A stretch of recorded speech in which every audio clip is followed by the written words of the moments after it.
আজি আমাৰ কেবিনেটত আমি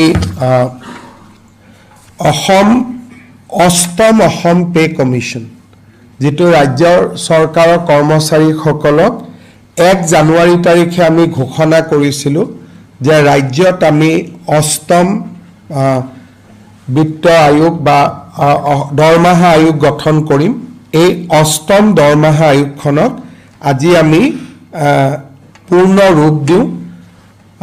অসম চৰকাৰৰ অতিৰিক্ত মুখ্য সচিব অৱসৰপ্ৰাপ্ত সুভাষ দাস ইয়াৰ অধ্যক্ষ হ'ব। গুৱাহাটী ইউনিভাৰ্চিটিৰ অধ্যাপক ৰাতুল মহন্ত ইয়াৰ সদস্য হ'ব। বাকি আমাৰ বিত্ত বিভাগ, পাৰ্সনেল ডিপাৰ্টমেণ্ট, জুডিচিয়েল ডিপাৰ্টমেণ্ট আদি কমিশ্যনাৰসকল এই আমাৰ আয়োগৰ সদস্য হ'ব।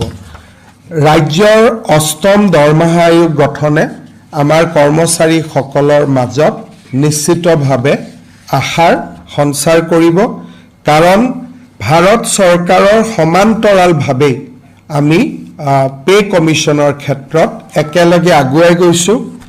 ভাৰতত এতিয়ালৈকে কোনো ৰাজ্য চৰকাৰে পে কমিশ্যন গঠন কৰা নাই। অসম এই ক্ষেত্ৰত এখন অগ্ৰণী ৰাজ্য হিচাপে স্বীকৃত হ'ব।